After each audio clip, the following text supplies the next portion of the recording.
Cá Entre Nós, com Nelson Marques. Todas as quintas-feiras, uma entrevista inédita para você. Olá, pessoal. O Cá Entre Nós está no ar. E hoje, especialmente da COP26, diretamente de Glasgow. Nós vamos falar sobre alterações climáticas e políticas de desenvolvimento sustentável. E nós teremos 4 convidados para abordar esse assunto. Ivete Ramos, consultora internacional da OMM, Organização Mundial da Meteorologia e Gestão Estratégica, presidente da OMENVAI, ONG acreditada pela UNFCCC, para ir com sua delegação internacional de 12 pessoas à COP26. Com mestrado da Faculdade de Engenharia em Telecomunicações e com MBA, agora começando o doutoramento no ICS, Instituto de Ciências Sociais, em Lisboa, que trata de alterações climáticas e políticas de desenvolvimento sustentável. Ivete também conta com mais de 25 anos de experiência profissional. Também teremos aqui no Cá Entre Nós a Lilian Coelho. Ela é diretora de desenvolvimento da cadeira AgroParisTech, Suez Água para Todos. Cofundadora da ONG WomanVai, Lilian Coelho atua na aquisição de novos parceiros, adaptação de projetos acadêmicos para managers e para diretores de agências de água e saneamento, com apoio de experts internacionais. É oradora desde 2008 em vários eventos, dentre eles COP24, COP25, e este ano em Glasgow para defender os direitos das minoridades e inovação durante a COP26. Também estará conosco João Pedro Rocha. Ele é mestre em engenharia urbana, com ênfase em planejamento e gestão territorial, e bacharel do curso de gestão pública para desenvolvimento econômico e social, com ênfase no setor público, ambos pela Faculdade Federal do Rio de Janeiro. Hoje é estudante de doutorado em mudanças climáticas de desenvolvimento sustentável da Universidade de Lisboa, em Portugal. Também é assessor parlamentar na Câmara Municipal do Rio de Janeiro. E para fechar o nosso grupo de entrevistados, nós contaremos com a presença de Luiz Eduardo Rielli. Ele é bacharel em administração de empresas pela Fundação Getúlio Vargas e em relações internacionais pela USP. Também é fundador e diretor executivo da Novi, consultoria em desenvolvimento sustentável. É profissional sênior de sustentabilidade e investimento social, com experiência em iniciativas de nível estratégico, inovação, governança e políticas públicas. O Cá Entre Nós só está começando. Solta a vinheta.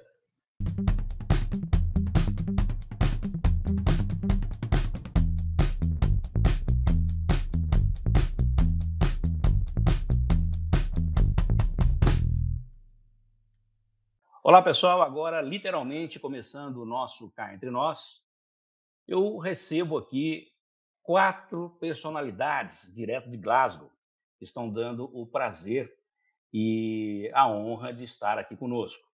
São eles Ivete Ramos, Lilian Coelho, João Pedro Rocha e Luiz Eduardo Rielli. Muito obrigado por aceitar o convite do Cá Entre Nós e sejam todos muito bem-vindos. Olá. Olá, um prazer, Nelson. Olá, prazer. Muito obrigada. Eu que agradeço a todos vocês. Estou vendo que vocês estão todos aí, cada um em seu lugar, mas ao mesmo tempo todos no mesmo lugar, né? Se encontram. Estão todos aí participando da COP26, com a maior floresta tropical do mundo e uma matriz energética majoritariamente limpa. O Brasil tem vantagens comparativas enormes no mundo de baixo carbono e poderia se tornar a Arábia Saudita do mercado de carbono. Pelo menos é isso que a gente ouve aí nos discursos por aí afora. Porém, essa realidade atual é bem menos do que se fala, pois o nosso país é o 7º do mundo em geração voluntária de créditos de carbono, atrás de vizinhos muito menores como o Peru e a Colômbia. Eu pergunto, vocês poderiam apontar algum dos motivos para que essa diferença seja tão acentuada? E qual o caminho para tornar esse desenvolvimento mais eficiente mediante a urgência imposta pela mudança climática? Quem que poderia nos responder isso? Olá, Nelson. Obrigado pelo convite, primeiro de tudo, e ótima provocação que você nos traz aqui. Que bom. De fato, o Brasil ele tem tudo para ser essa Arábia Saudita verde, como você mencionou, né? De ser uma grande potência mundial, não só na temática do carbono, que é a temática que estamos aqui nesse evento, mas na temática dos ativos ambientais, como se diz hoje, né? Então, o país tem uma riqueza enorme, que todos sabemos, mas como é que a gente consegue transformar essa riqueza em algo que nos coloca no mundo numa posição de vantagens, como você colocou, né? Nas florestas, na provisão de alimentos para o mundo, que é muito importante, na temática da água, que cada vez mais tem crescido a relevância mundialmente também. Então, com certeza o Brasil está bem posicionado para ser essa Arábia Saudita verde, como você colocou. Agora, nós precisamos, como sociedade, como país, nos organizar para isso. Talvez seja isso que está faltando até o momento. Então, a gente precisa de um grande pacto na nossa sociedade, no nosso país, para ter essa visão clara de país. E não é um pacto que eu estou jogando nas costas dos políticos, não. É um pacto de nós, né, cidadãos e sociedade, para que isso ocorra, envolvendo, obviamente, também o poder político. E aí o caminho é construir isso, né, Nelson? É um caminho de construir esse plano, essa visão de mundo. Tem alguns países que já têm planos de transições ecológicas, né? A Europa tem seu pacto ecológico verde. Então, tudo isso tem que ser colocado em debate e ser construído esse plano para esse futuro, né? E isso envolve carbono, que você citou, né? Por que Colômbia tem mais projetos de carbono hoje do que o Brasil? Né? Porque está se colocando e dando mais prioridade para esse tema do que nós como sociedade. Então, é uma pergunta provocadora, com uma resposta bastante complexa, mas que, na minha opinião, precisamos ter essa visão de país e como que o país se coloca no mundo. Alguém de vocês tem uma visão diferente da do Luiz? Pode se manifestar. Não diferente, Nelson, desculpa, Lilian, mas eu acho que é importante a gente complementar um pouco a fala do Luiz, trazendo que essa discussão do mercado de carbono, especificamente, é uma discussão que está sendo muito cara aqui na COP26, né? Os países vieram para cá com o objetivo de regulamentar os mercados de carbono e sair daqui com métricas, com parâmetros que sejam comparáveis e padronizado entre os países para que esse mercado realmente aconteça. E o Brasil, como o Luiz falou, tem um potencial enorme dentro dessa discussão do mercado de carbono. Se a gente fizer um exercício de imaginação rápida, um dos nossos maiores, a nossa maior emissão, que vem das florestas, né, vem do corte de árvores e do desmatamento e da agricultura. Se a gente reduz o desmatamento, por exemplo, qualquer emissão extra, a gente poderia já ter um excedente aí do que a gente se comprometeu com a ONU e com os outros países e poderia vender esse excedente para um outro país de uma forma bem resumida.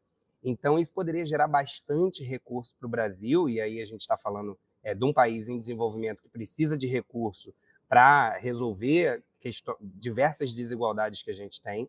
Então, o mercado de carbono traz essa possibilidade, mas a gente precisa também que essas métricas, essas decisões, elas não sejam negativas, né? Por exemplo, uma discussão de dupla contagem. Você imagina, o Brasil vende um carbono, mas continua contabilizando esse carbono no país e se vendeu para um outro país, esse outro país também contabiliza. Então, essa discussão também está em voga e a gente precisa resolver isso. Então, isso está correndo aqui na COP, provavelmente vai ser decidido nas próximas semanas, na próxima semana, mas a discussão é muito positiva para o Brasil do ponto de vista econômico.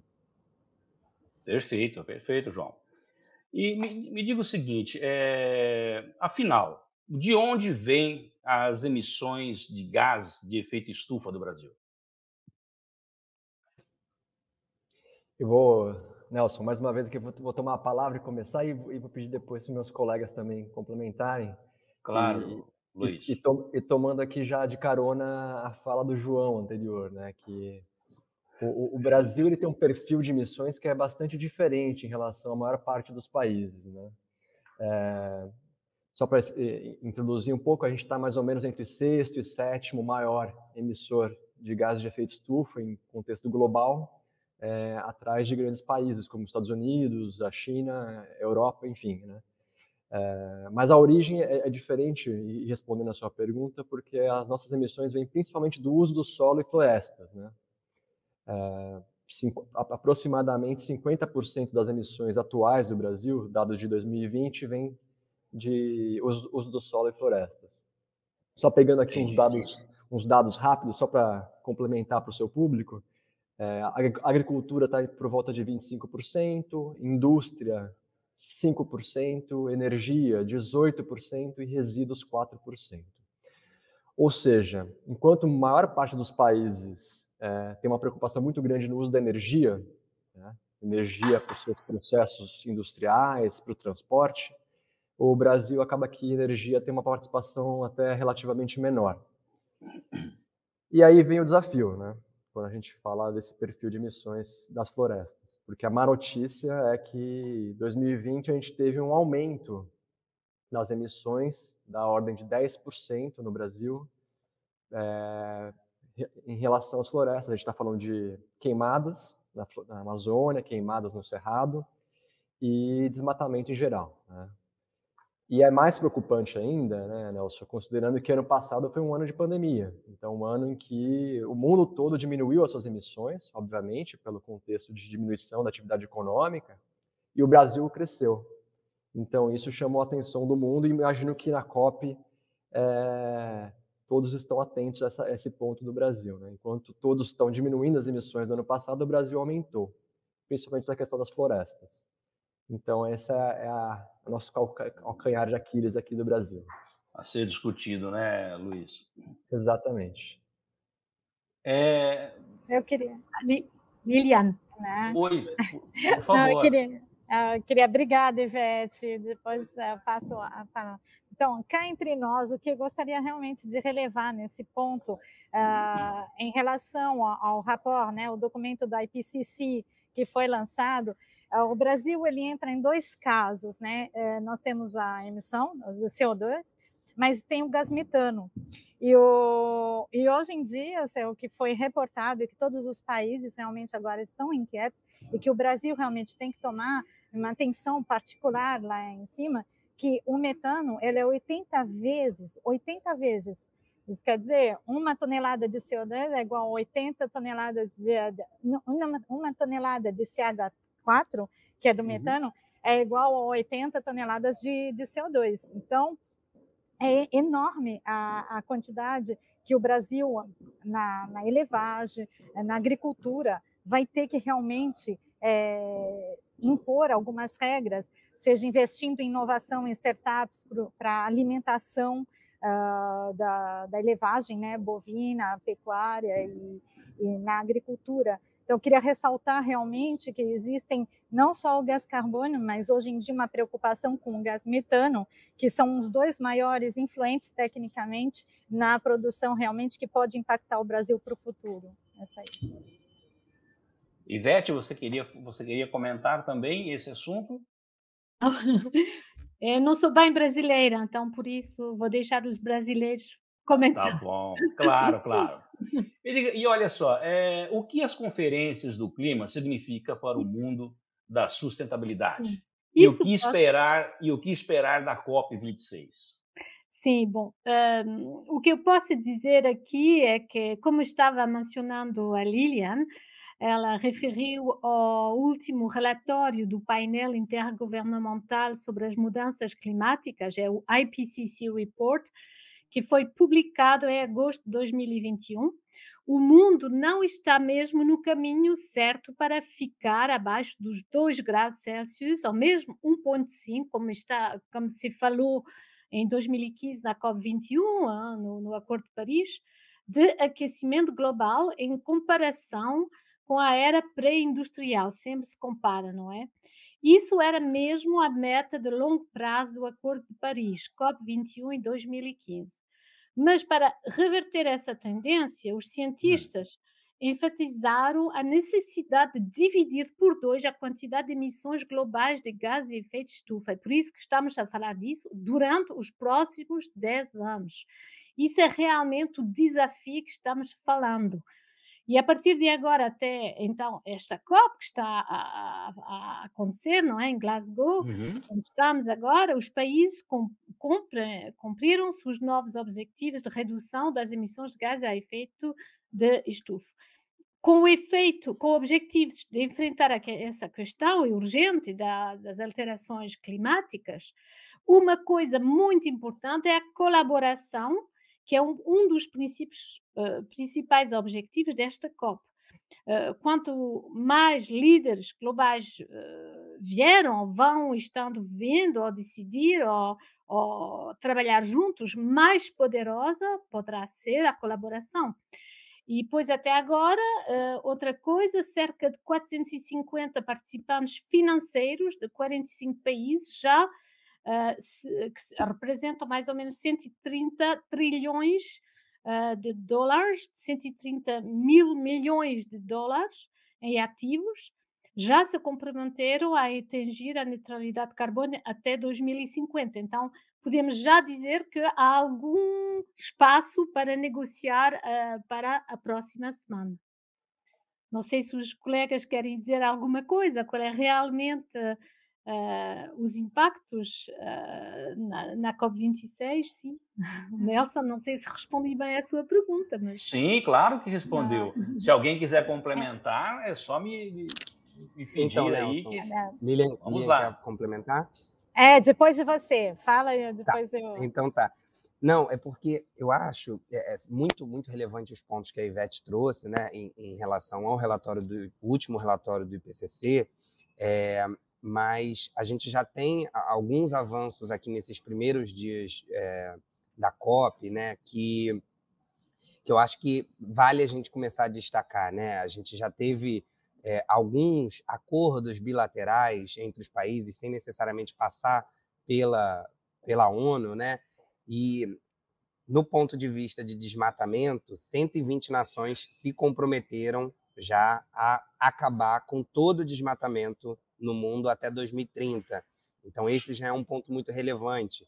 Outro acordo, outras decisões, né, que já foram tomadas em relação ao metano, que a Lilian estava falando, 100 nações já se comprometeram a reduzir 30% das emissões de metano até 2030. Isso é inédito. Não teve nenhuma outra COP, nenhum comprometimento quanto a essa redução de carbono. E para o Brasil isso é um impacto muito grande, porque o Brasil foi um dos que assinou esse acordo e, enfim, como somos um dos maiores produtores de gado, né, de carne bovina do mundo, a gente tem que realmente, as indústrias vão precisar começar a fazer essa mudança, mudar o padrão de produção delas. E, por fim, uma notícia que não é tão boa é que apenas 46 nações se comprometeram a abandonar o consumo de carvão mineral. Aí o Brasil não entrou nesse jogo. A expectativa era que os 190 países assinassem esse acordo, mas apenas 46 avançaram nele. Então, assim, a gente já teve alguns avanços, tem outros que nem tanto, mas aqui na COP a gente já tem algumas novidades que, segundo um estudo do relatório internacional da Agência Internacional de Energia, que lançou na quarta-feira passada, com esses acordos feitos e colocados em prática, a gente já consegue manter o aumento da temperatura abaixo dos 2 graus, aí por volta de 1,8, 1,9. Então, isso é uma notícia relativamente positiva. E de primeira mão, olha que bacana. E de primeira mão. Muito bom. O Cá Entre Nós agradece, viu, João? Lilian, você queria complementar? O que eu gostaria de complementar é que quando a gente fala da COP, né, COP, mas o que é interessante entender é que durante todo o ano existe um período de preparação entre os observadores de ONG, das constituências e os representantes dos países que trabalham sobre tudo que vai ser apresentado aqui.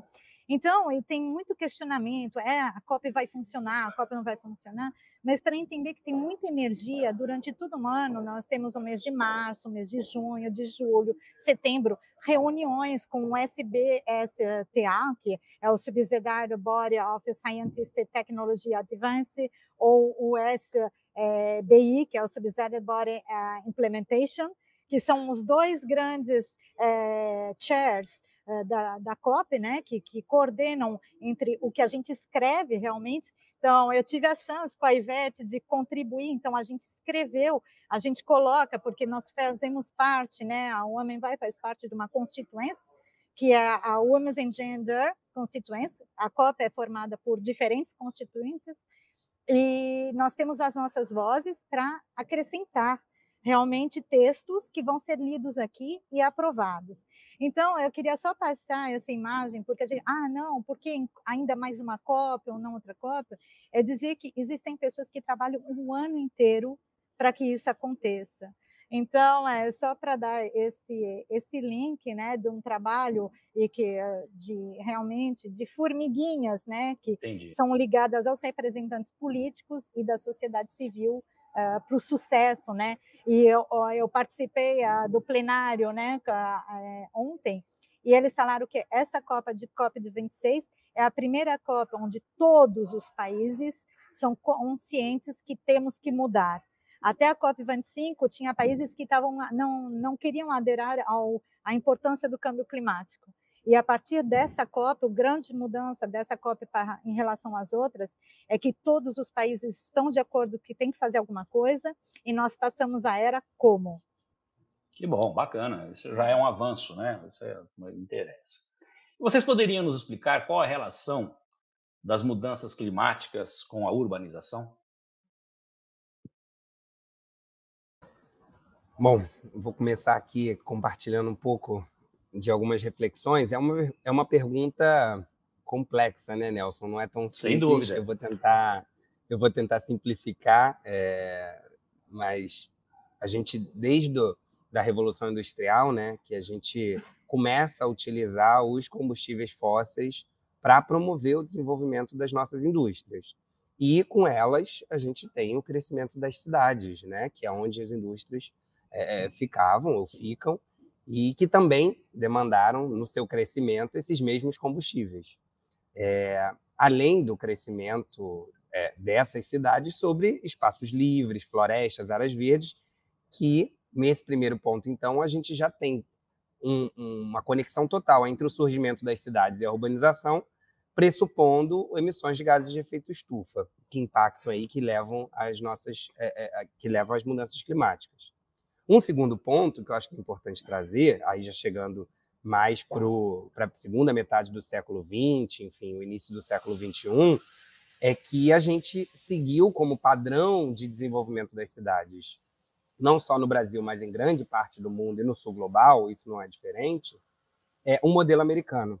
E que modelo americano é esse? É um modelo de cidades espraiadas, totalmente dependente do carro, que, consequentemente, funciona a partir de combustível fóssil e gera ainda mais emissões. Então, nessa discussão de mudanças climáticas, a gente precisa também discutir modelos de cidades mais compactas, que utilize mais transporte público, que seja mais sustentável, que utilize mais os transportes ativos. E aí sim a gente vai conseguir mudar o modelo que a gente tem para cidades mais inclusivas e que emitam menos e que impactem menos também nas questões climáticas. Onde a demanda seja menor, né, João? Exatamente, exatamente. Perfeito. Alguém mais quer complementar? Então, vou fazer uma nova perguntinha aqui. E como as mudanças climáticas podem afetar as cidades costeiras? Para você também, né, João? Você que mora no Rio de Janeiro. Forte candidata.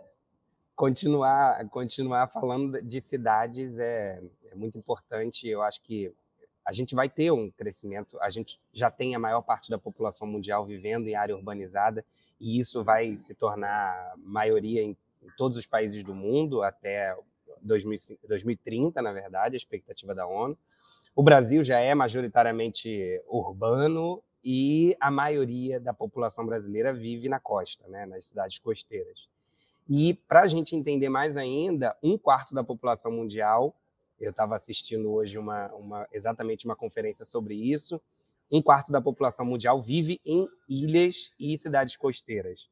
E essas são as cidades que serão diretamente impactadas pela elevação do nível do mar, que já está acontecendo, que dificilmente tem volta, porque com o derretimento das geleiras que a gente já tem, enfim, com as questões que já estão em curso, o nível do mar continuará aumentando gradativamente, mas a gente precisa ficar atento para reduzir essas emissões e não fazer com que esse impacto seja ainda maior.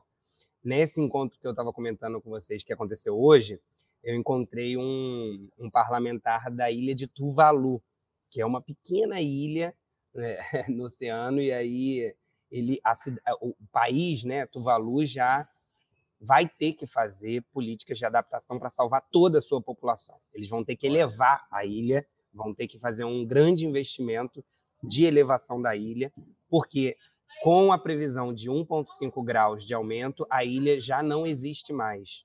A ilha já vai ser totalmente tomada pela água. Então, esse é um impacto que a gente tem, não só em pequenas ilhas como essa, que são milhares pelo mundo, mas também nas nossas cidades costeiras. Esse é o principal ponto. Queria destacar rapidamente outros pontos que a gente costuma não prestar muita atenção, como, por exemplo, o aquecimento das águas, que faz com que reduza a produção de peixes e espécies marinhas. Isso faz com que afete também a cadeia da pesca. Do ponto de vista econômico, são perdas imensas. E hoje essa discussão está toda concentrada numa área que se chama economia do mar. Então, tem impacto que vai desde o turismo, a questão pesqueira, enfim, impacta toda a economia.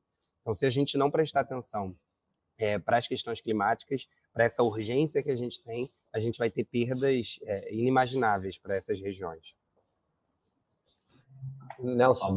Oi, pois não, vamos lá. Pode se falar, puder Luiz. Complementar rapidamente aqui Claro. os bons pontos colocados pelo João. No nosso caso brasileiro, existem já algumas cidades bastante preocupadas com essa temática que o João levantou, né? E todos esses impactos físicos mesmo, né, na própria estrutura das cidades e na economia, né? Então, por exemplo, só para deixar claro para o seu público, a cidade do Recife, por exemplo, já tem um plano Verdade. de adaptação e também modelagem climática para entender quais áreas estão mais sob risco, né, das questões climáticas. Santos, quem conhece Santos, ali próximo da entrada do Canal do Porto, tem uma questão importante de perda da praia. Balneário Camboriú, que está fazendo também obras em relação a isso. São Luís do Maranhão, enfim, são exemplos reais, práticos, coisas que estão acontecendo hoje, não são debates de futuro, né? E cidades altamente importantes para o país e altamente populosas. Então, são coisas que já estão acontecendo hoje, não é algo para o futuro, não. Luiz, e quais seriam as providências a serem tomadas? Aumentar as praias, jogando mais a cidade para dentro? Como é que faria isso?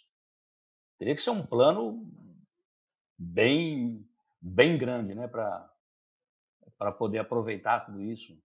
As origens do problema é como o João colocou, né? As origens são globais, são difusas.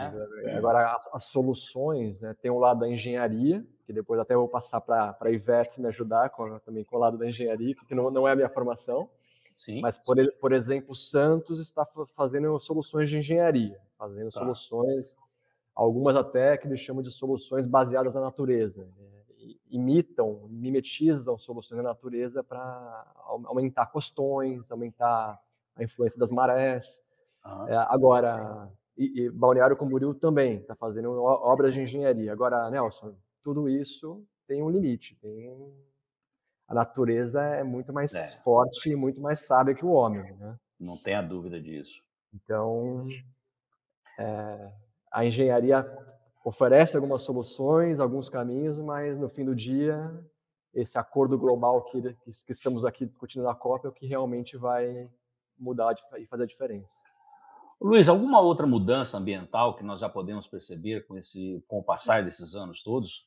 Existe uma evolução? Eu gostava, sim, não sei se é o Luiz já agora.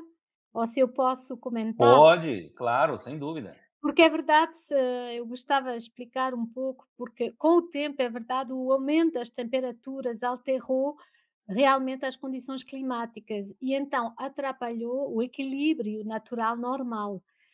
Esta situação apresenta mesmo muito risco para os humanos e assim como para todas as formas da vida na Terra. O aumento do calor, seca, surtos de insetos, todos ligados às alterações climáticas, isso já foi provado, aumentaram, por exemplo, os incêndios florestais, que não é só no Brasil, é no mundo inteiro. Houve muitos incêndios em Portugal, eu sou portuguesa, eu sei, ao lado dos meus pais, houve muitos incêndios lá florestais, todos esses anos. Em Austrália houve desastre realmente, impactou muitos animais, matou muitos animais e também humanos. Também abastecimento de água em declínio, produção agrícola reduzida, como já falámos, impactos na saúde nas cidades devido ao calor e inundações e erosão nas áreas costeiras, como já falámos, são realmente as preocupações que são agora, deste momento, não é? Não é do futuro, é já agora. Outro que já também um pouco mencionamos é a elevação do nível do mar, as temperaturas mais altas do oceano, como mencionou João Pedro, são também impactos importantes a longo termo que vão afetando, não só agora, mas no futuro, e não há hipótese de revertir isso. Pois, por um lado, enfrentamos um risco maior de chuva forte e neve. Há muitos indicadores de precipitação pesada e atividade tropical que provam isso, demonstram isso. E, por outro lado, a erosão das praias, como falámos, inundações de delta e tudo isso. O aumento também da salinidade provavelmente se tornará um problema nos aquíferos costeiros e sistemas estuarinos como resultado da intrusão de água salgada dentro. Então há muitas coisas que estamos vivendo agora, que já se vive há muitos anos e que vamos continuar a viver, e sem realmente soluções técnicas para esses problemas que não são problemas técnicos, mas são problemas cientistas do planeta e com uma ação humana muito forte, sem políticas. Sim. Sim, quer dizer, que sem políticas realmente com subsídios, com seres humanos, ONGs, empresas, sector privado e público a realmente trabalhar juntos, vai ser muito complicado. Não sei se Ivete, vocês ou a Lilian, ou... Sim. ainda se falando de mudanças climáticas, como que elas podem afetar a produção de alimentos e a saúde humana? Eu sei que você já deu um spoiler aí de alguns itens. Sim, bom, para mim, eu já trabalho nessa questão porque eu sou perita no OMM, a Organização Mundial da Meteorologia, e Uhum. trabalhamos com vários países menos desenvolvidos, em África, por exemplo, nessa questão. Hoje, por exemplo, nos Camarões, estamos a fazer um estudo do impacto do climate change, das alterações climáticas na agricultura. E há os preços, simplesmente, a agricultura não se pode produzir tanto de boa qualidade e de quantidade, então isso vai afetar diretamente o ser humano. Não Sem podemos dúvida. comprar ao mesmo preço que antes as coisas que vêm da produção agrícola e também os animais, porque os animais também comem da agricultura, não é? E então isso é um problema realmente para as pessoas que não entendem bem, porque, bom, não são se calhar educadas ou não são, não têm a televisão, não têm os médias, têm às vezes um telefone e não sei se sabem ler, mas há muita coisa que eles não sabem e veem os preços aumentar, o quilo do tomate, que é completamente o dobro do preço, depois de 3 meses, por exemplo, eles não podem entender isso. Então, realmente, está a afetar a economia, das pessoas, concreta. Então, isso há um impacto forte na saúde, tem menos dinheiro para a saúde, tem mesmo menos dinheiro para a educação, para tudo isso, então vai ser realmente um problema que já está a acontecer. Hein? Isso é um caso concreto que eu já conheço, mas se calhar a Liliana, ou João Pedro, ou Luís têm outros casos concretos. Eu posso completar só uma parte?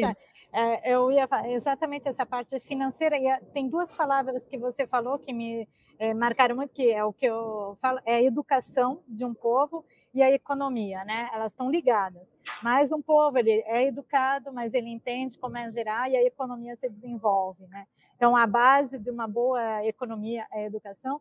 E na área de saúde, essa que eu gostaria de completar, é que nós vemos que a qualidade do ar já é provado na China, porque a China está assinando esse contrato também aqui na COP. Ela não veio, mas ela se comprometeu, porque nós sabemos hoje que a poluição do ar, isso, acima de tudo, as mulheres grávidas, nós temos problemas na gestação e realmente nós temos problemas com a nova geração e o impacto realmente da saúde com a poluição do ar, com a poluição das águas. Realmente a gente vê que as águas estão realmente, os riachos não são mais como antigamente, então tem todo um impacto do ar, da água e a biodiversidade que está se transformando para poder se adaptar a esse novo meio, né, que ela tem, que é o meio ambiente, o ecossistema está mudando. O homem está jogando com o ecossistema. Então, os animais eles estão se transformando para se adaptar. A mesma coisa que eu digo para os meus filhos com o computador, né? Eles estão toda hora com o dedo. Eu falo, teu dedo aqui, a gente não vai ter mais a impressa, né? Para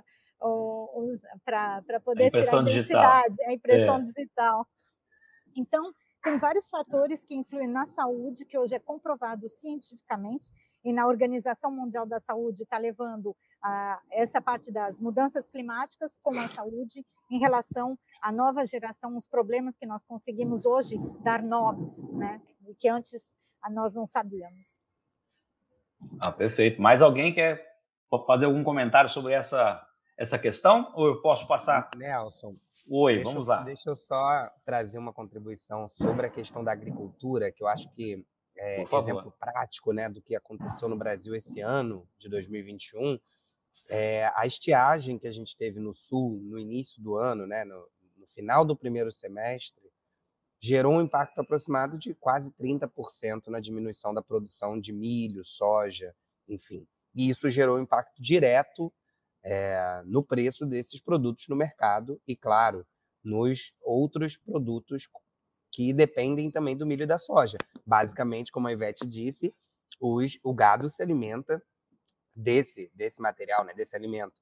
Então, também o preço da carne foi observado aumento no Brasil. Então, são exemplos claros de como a redução de chuva, né, enfim, ou de grandes temperaturas que a gente teve no início do ano no Brasil, principalmente no sul do Brasil, gera um impacto direto em toda a cadeia, em todo o país, para acesso à alimentação. Eu acho que isso é um ponto que a gente precisa também estar bem ciente, né? Perfeito.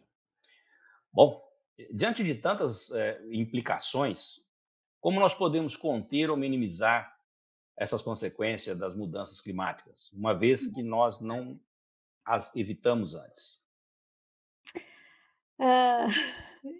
Bom, eu gostava de dizer algumas coisas aqui, porque há muita solução. A solução não é só engenharia, mas há muita solução também técnica, é verdade. Há vários livros que estão a ser publicados agora. Há um recente livro de Bertrand Piccard, que é um inventor e aviador suíça, que inventou o tal sistema de aviação sem energia, Solar Impulse, que é muito conhecido ao nível do mundo. Ele escreveu um livro que não está, que tem, não sei, 1300 soluções técnicas e há muita solução técnica para reduzir o gasto da energia, o gasto da alimentação, comer menos carne, também agir, actuar sobre a floresta para conservar a floresta, utilizar a energia solar. Há muita solução. Uma das soluções também é a educação, como a Lilian estava a dizer, e eu penso que um framework, como é que se diz framework em português? Um quadro, não é? Um quadro de Sim. soluções também são os SDGs, os ODD, os Objetivos de Desenvolvimento Sustentável, não é? ODS, que são os objetivos que temos que tentar de atingir, e um deles é o climate change, mas o que eu posso ver nesses ODS é que se vamos tentar atingir todos os ODS, vamos de todas as formas combater o climate change. Como já se foi dito, há duas categorias também de soluções. Há a solução de mitigação, é assim que se diz em português, a Isso mitigation, mesmo. e há soluções de adaptação, como mencionou agora a Lilian. E é verdade que até agora havia muito energia de políticos para completamente parar algumas coisas, e ainda o João Pedro disse que algumas coisas já estão negociadas para parar, não é? Parar. E também há aqueles países que têm políticas de adaptação, porque eles não emitem muito. A África emite muito pouco, por exemplo, os países africanos emitem muito pouco de CO2. Então, eles têm que se adaptar, e para adaptar-se, eles precisam de dinheiro, por exemplo. Então, há essas negociações também ao nível da adaptação. A adaptação pode ser, por exemplo, modernizar o sistema que eles têm ao nível nacional de meteorologia, de hidrologia e da climatologia, porque os países menos avançados, menos desenvolvidos, 80% dos países menos desenvolvidos encontram-se em África, pois eles têm muito pouco recursos, infraestrutura, recursos humanos e recurso financeiro para desenvolver um bom sistema de alerta, para monitorizar o clima, a meteorologia, a hidrologia nos países. Então, eles precisam de dinheiro para adaptar-se ao que está acontecendo no mundo em termos de alterações climáticas. É o que eu queria dizer aqui. Perfeito.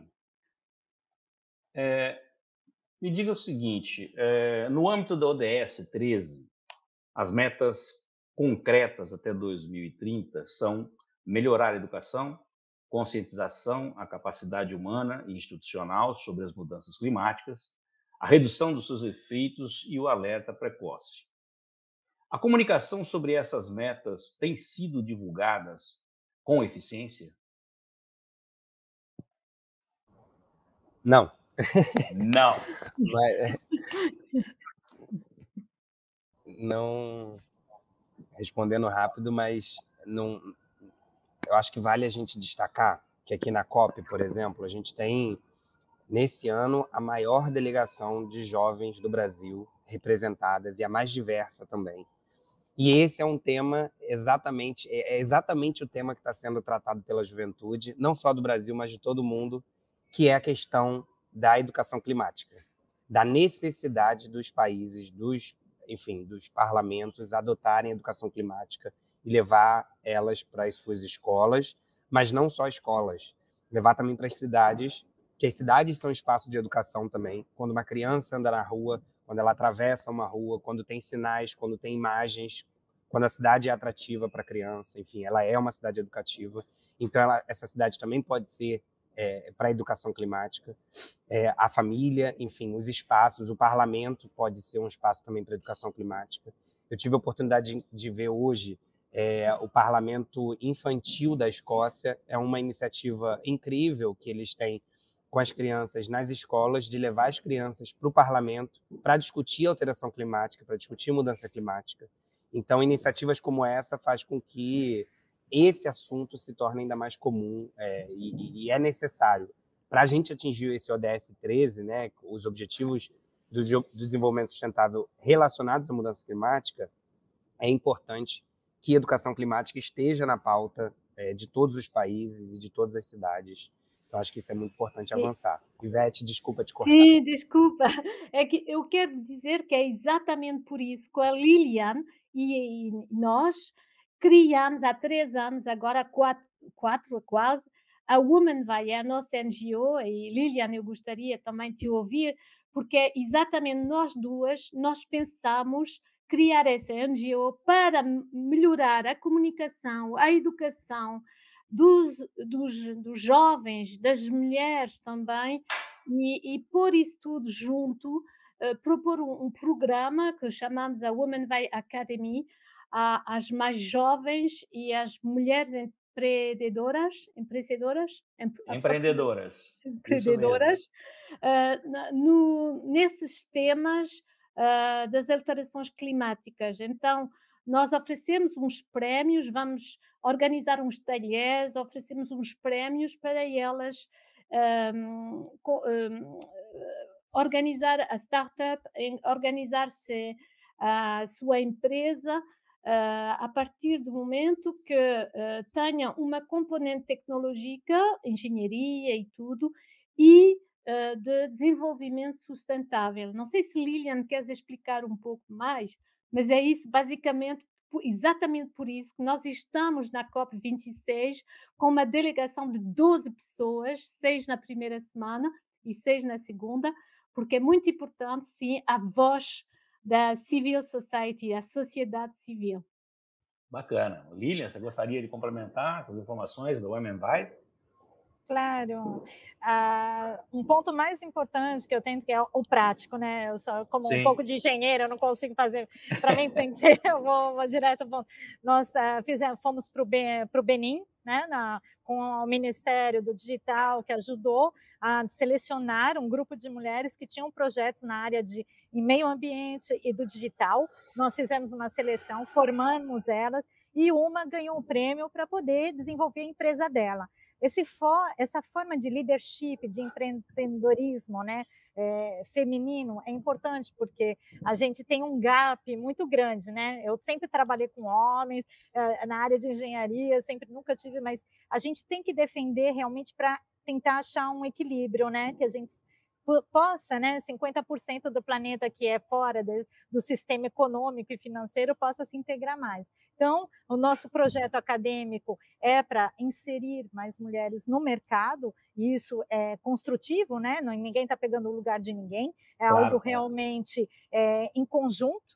E outros trabalhos com o objetivo, isso que é alguma coisa que era mágico. Quando o João falou não, eu ia falar sim, porque aqui na França todo mundo faz, e mesmo a nível político, por exemplo, as prefeituras aqui, eu faço formação disso também na relação, a gente chega, tem um projeto para fazer.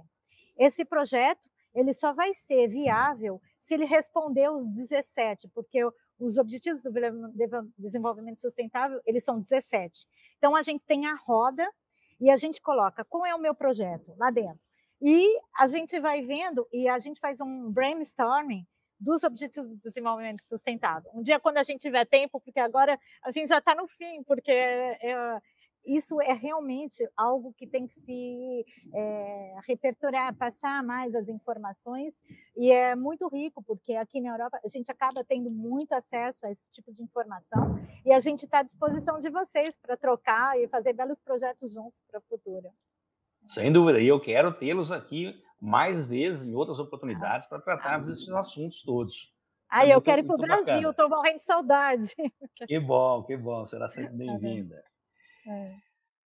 Meus queridos entrevistados, senhores e senhoras, cá entre nós, como unir o mundo político, que quase nunca entende a pura ciência, e os cientistas que, por vezes, também não se comunicam de maneira fácil para que haja um maior entendimento desse público, político, comunicadores, jornalistas e a própria sociedade. Sempre com a finalidade principal de somar forças conscientes para minimizarmos as consequências das mudanças climáticas. Nelson, Acho que a Lilian trouxe uma parte já da resposta que eu acho que é importante. Eu acho que o terceiro setor tem um papel aí muito importante, né? As ONGs, as organizações, enfim, não governamentais, elas têm esse papel de ser ponte, né? Entre a ciência e entre a área política. Aqui na COP a gente vê o papel que essas organizações têm tido em conectar, né? Em conectar esses políticos, tanto entre eles quanto entre os cientistas. Eu acho que as universidades também têm um papel muito importante para estabelecer a parte da extensão universitária, né, que é um dos tripés das universidades, principalmente no Brasil, mas no mundo todo, né, que é levar a universidade para fora de uma forma simples, de uma forma clara. Isso consegue também acessar os políticos e conectar eles ao tema que não é simples, né, mas precisa ser simplificado, porque ele faz parte do nosso dia a dia. As mudanças climáticas, elas não são um bicho de sete cabeças, porque é o nosso dia a dia, né? É o nosso dia a dia. Ficar preso dentro de um ônibus que não consegue passar num alagamento depois de um temporal inesperado, é passar um calor que nunca antes aconteceu numa cidade, enfim. Então, isso faz parte do nosso dia a dia. O preço do alimento no mercado, que a Ivete falou, ficando muito mais caro. Então, simplificar as mudanças climáticas faz também com que o mundo político, né, que não é um mundo separado do nosso, esteja mais próximo dessa realidade. Eu acho que essa conexão e o terceiro setor, como eu falei, tem muito a contribuir. Queria também dizer alguma coisa, porque aqui somos três que nos conhecemos por causa do doutoramento que começamos agora com a Universidade de Lisboa, a ICS, o Instituto de Ciências Sociais. Estamos no primeiro ano com João Pedro, Luís e eu, aquele doutoramento que se chama Alterações Climáticas e Políticas de Desenvolvimento Sustentável. Por que eu comecei nesse doutoramento? É exatamente por isso, porque eu tenho uma parte de engenheira, eu sou engenheira, tive um Master's Degree em Telecom na Escola de Engenharia em Paris, e bem vi que os engenheiros não podem, como você, Nelson, estava dizendo, não comunicamos bem, realmente. E por outra parte, também eu conheço bem o mundo político local aqui, porque eu sou em França, sou eleita na minha Câmara, numa pequena cidade de 11 mil pessoas, e eu pensei, mas os políticos não sabem nada do que se passa em realidade, qual é a coisa cientista, como é que podemos abordar as soluções técnicas aos problemas técnicos, eles não sabem. Então, há dois mundos, como você explicou, Nelson, que parece precisam, então, do setor público, como mencionou o João Pedro, o sector das ONGs, como já falámos e tudo. E então, eu penso que é muito importante até fazer a promoção desse tipo de doutoramento, porque é assim que vamos formando, educando e organizando, inventando novos programas, novas políticas que podem realmente juntar e organizar parcerias entre o mundo público, o mundo privado, a sociedade civil, mas concretamente no terreno para aportar soluções às coisas das alterações climáticas. Puxa vida. Realmente, Nelson, essa conexão é muito interessante. Pois não, Luiz? Agora, cá entre nós também, Isso.